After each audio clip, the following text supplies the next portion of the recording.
Hello guys, this is me Ankur Upadhyay. Welcome to our channel share market analysis. Guys बात करने वाला हूँ विप्रो के स्टॉक को लेकर. अभी आईटी स्टॉक्स के लिए समय वैसे ही खराब चल रहा है एंड ऐसे में ये जो गिरावट है ये एक छोटे निवेशकों को एंड शॉर्ट टर्म निवेशकों को काफ़ी ज़्यादा परेशान कर रही है. देखिए मैं इस तरीके की वीडियोस बहुत सारी बना चुका हूं एंड आईटी स्टॉक्स पे अगर मैं देखो मेरे को कुछ नहीं मिलेगा अगर आपको लॉस हो जाएगा एंड अगर आपका पैसा बन जाएगा तो भी मुझे कुछ नहीं मिलेगा. बस मैं आपसे ये चाहता हूं कि अगर आपकी पोर्टफोलियो में एक अच्छा स्टॉक है, बेशक आप शॉर्ट टर्म निवेशक हैं लेकिन लॉस बुक करने से अच्छा होता है कि आप मार्केट को समय दे दें, स्टॉक को समय दे दें. वहीं अगर आपके पास कोई खराब शेयर है, बेशक वो आपको पॉजिटिव रिटर्न दे रहा है, वहां से निकलना में ही फायदा होता है. ये मार्केट लंबे समय की होती है एंड जितना ज्यादा आप समय दोगे उतना ज्यादा आपको पैसा देगा. अगर विप्रो की बात करें तो इस स्टॉक को लेकर काफी सारे निवेशक हैं जो बहुत ही ज्यादा परेशान है एंड मेरी हर एक वीडियो में कहीं ना कहीं विप्रो से रिलेटेड कोई ना कोई क्वेरी जरूर आती है. एंड इतनी सारी क्वेरीज हो गई है विप्रो के स्टॉक को लेकर एंड मैं भी कंटिन्यू वीडियोज आप सभी के लिए विप्रो हो गया या इन्फोसिस हो गया बनाता रहता हूं. इनफैक्ट पिछले कुछ दिनों से तो टीसीएस को लेकर काफी क्वेरीज आ रही हैं जिसमें मुझे ये देखकर बहुत ही अच्छा लग रहा है कि लोग डर नहीं रहे हैं टीसीएस से, बल्कि मेरे पास जो क्वेरी आ रही है कि टीसीएस का शेयर मैं खरीदना चाहता हूं, कब खरीदूं, इस तरीके की क्वेरीज आ रही हैं. अब अगर विप्रो की बात करें तो आज के सेशन में कुछ अलग ही लेवल के संकेत आ रहे हैं. स्टॉक 52 वीक लो लगाता हुआ दिखा है एंड आईटी स्टॉक्स में आप सभी ने प्रेशर देखा है टीसीएस के रिजल्ट्स के बाद काफी हैवी.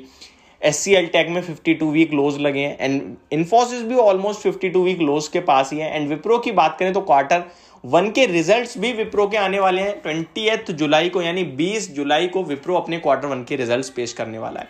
सबसे पहले मैं अगर क्वार्टर वन की आपको अपडेट दूं तो रिजल्ट से जो एनालिस्ट का मानना है, इसमें मेरा कोई पर्सनल व्यू नहीं है, एनालिस्ट का जो मानना है वो मानना है कि विप्रो के नंबर्स थोड़े स्लाइटली कमजोर ही रह सकते हैं या फिर फ्लैट इनलाइन रह सकते हैं, क्योंकि उनके लिए ये सीजनल, उनके लिए ये जो क्वार्टर होता है ना Q1, ये उनके लिए होता ही अच्छा नहीं है, सीजनल बेस होता है कुछ, तो इसके चक्कर में ये बाकी आईटी कंपनी से थोड़ा सा कम परफॉर्म कर पाता है. बट लॉन्ग टर्म की बात करें तो लोगों का मतलब एनालिस्ट का एंड कंपनी का अपनी कंपनी पे पूरा भरोसा है.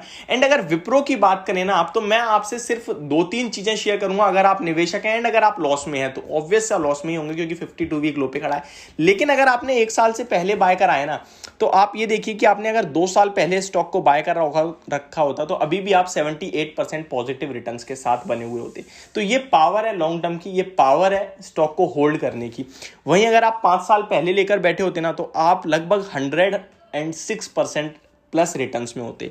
अब स्टॉक की बात करें, आपको ये रिटर्न्स तो चलिए कोई बात नहीं, कभी चलता है कभी नहीं चलता, आते जाते रहते हैं, लेकिन अगर आप कंपनी के बारे में जानना चाहें, थोड़ा सा देखना चाहें, तो आपको सबसे ज्यादा कॉन्फिडेंस दिलाती है उस स्टॉक की शेयर होल्डिंग पैटर्न, कि कंपनी पे किसका कितना भरोसा है. अगर मैं इस कंपनी के बारे में बात करूं तो इसकी शेयर होल्डिंग पैटर्न में लगभग 73-72% तो प्रमोटर्स ही होल्ड करते हैं. अगर मैं एग्जैक्टली आपको इसकी शेयर होल्डिंग पैटर्न बताऊं तो मैं आपको बता देता हूं, लगभग 73% शेयर प्रमोटर्स के पास है, 8.11% शेयर एफआईआईज के पास है.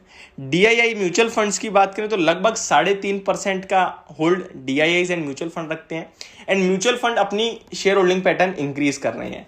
एंड एफआईआईज की तरफ से कंटिन्यू सेलिंग चल ही रही है, बट डीआईआईज कहीं ना कहीं सपोर्ट कर रहे हैं एंड रिटेल इन्वेस्टर्स के पास मात्र 15.67% है. दैट मीन्स आप देख सकते हैं कि सारा का सारा बड़ा पैसा बड़े लोगों के हाथ में, इनफैक्ट प्रमोटर्स के पास ही. एंड सबसे ज्यादा पैसा पता है कौन बनाता है? Promoters itself. पता है क्यों? क्योंकि वो गिरावट में या फिर तेजी में डरते या फिर घबराते नहीं है, ना ही उन्हें प्रॉफिट बुक करने की जल्दबाजी रहती है, ना ही लॉस में उन्हें घबराहट होती है. एंड हम लोग क्या, अगर हमारा शेयर ऊपर जा रहा है तो बेच दो लगा रहता है, नीचे जा रहा है तो डर लगने लगता है.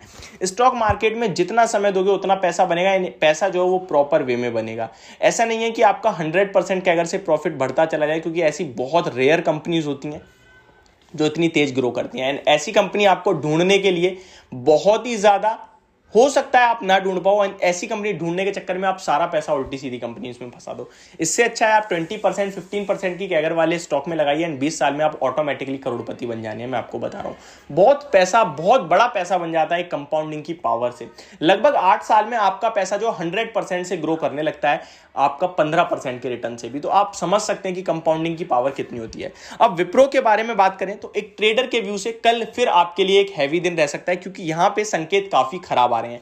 ये जितनी भी बातें मैंने अभी तक आपको बताई स्टॉक के बारे में, ये सारी एक निवेशक और एक लॉन्ग टर्म इन्वेस्टर के लिए जो डर रहा है लेकिन समय दे सकता है, तो आपको डरने की बात नहीं है। अब आते हैं ट्रेडिंग व्यू पे, एंड कल के सेशन में भी एक डर बनेगा आपके लिए, क्योंकि जो स्टॉक है, स्टॉक का एडीआर जो है वो काफी ज्यादा हैवी गिरावट दिखा रहा है, लगभग 3% से ज्यादा गिरकर ट्रेड कर रहा है। विप्रो का एडीआर इस टाइम 3.13%, एंड अगर इन्फोसिस के एडीआर की बात करें तो यहां भी लगभग 2% की गिरावट देखने को मिल रही है। दैट मींस कल भी हो सकता है आईटी स्टॉक्स के लिए दिन अच्छा ना हो, काफी बड़ी सेलिंग आपको होती हुई दिख सकती है। अब विप्रो की बात करें तो इसमें 380 रुपीज के पास बहुत बड़ा सपोर्ट है, वो ब्रेक होते ही 340 की तरफ स्टॉक चल देगा, जो कि कल के सेशन में कहीं ना कहीं स्टॉक ये 390 385 के पास आपको जाता हुआ दिख सकता है। देखने वाली बात ये होगी क्या स्टॉक 380 के पास सपोर्ट लेता है या फिर ब्रेक करता है। ट्रेडिंग व्यू मेरे हिसाब से इस स्टॉक में नेगेटिव बन रहा है, एंड इस स्टॉक को एक इन्वेस्टमेंट पर्पस से हर गिरावट में खरीदने के मौके ढूंढने चाहिए।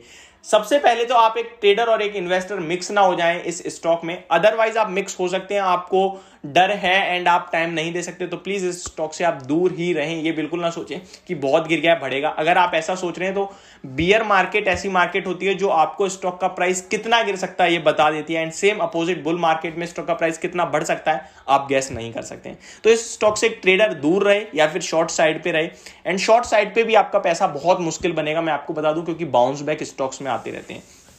तो मुझे लगता है विप्रो एक लंबे समय वाले के लिए मौका है एंड छोटे समय वालों के लिए धोखा है, तो प्लीज उससे दूर रहें। तो ये मेरी वीडियो विप्रो के स्टॉक को लेकर, होप आपको समझ में आई होगी। तो प्लीज यार कमेंट बॉक्स में बताइए आप इन्वेस्टर हैं या ट्रेडर हैं, आपका व्यू क्या बन रहा है विप्रो के स्टॉक को लेकर। Thank you so much for watching this video, have a great day guys.